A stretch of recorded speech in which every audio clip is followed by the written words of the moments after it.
Hey everybody, it's Ron from RLR and I'm here to tell you what's good for 2025. It's fun to drive.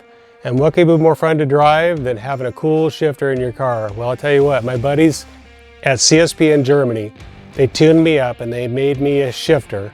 You could call it a signature shifter because it has my signature on it. They made this deal for me. It's a nice T-handle shifter with a little reverser button, curved handle, 12 inches. And it really is an awesome piece. These guys, Germans, I mean, anything German is better than anything not German, right?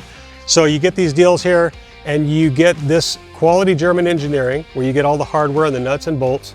And basically you take your two bolts out and you take these two bolts out and then you put it back in the car, you tighten it down, you adjust it, and done deal. It comes in a wrapper like this, so you know it comes from CSP, a name synonymous with quality, German made. Pretty cool stuff. Like I said, this was something my friend made me, Peter. He's a good guy and he thought, hey, it would be cool if I made Ron some shifters with his logo on there. So he did, and I've sold quite a few of these by now.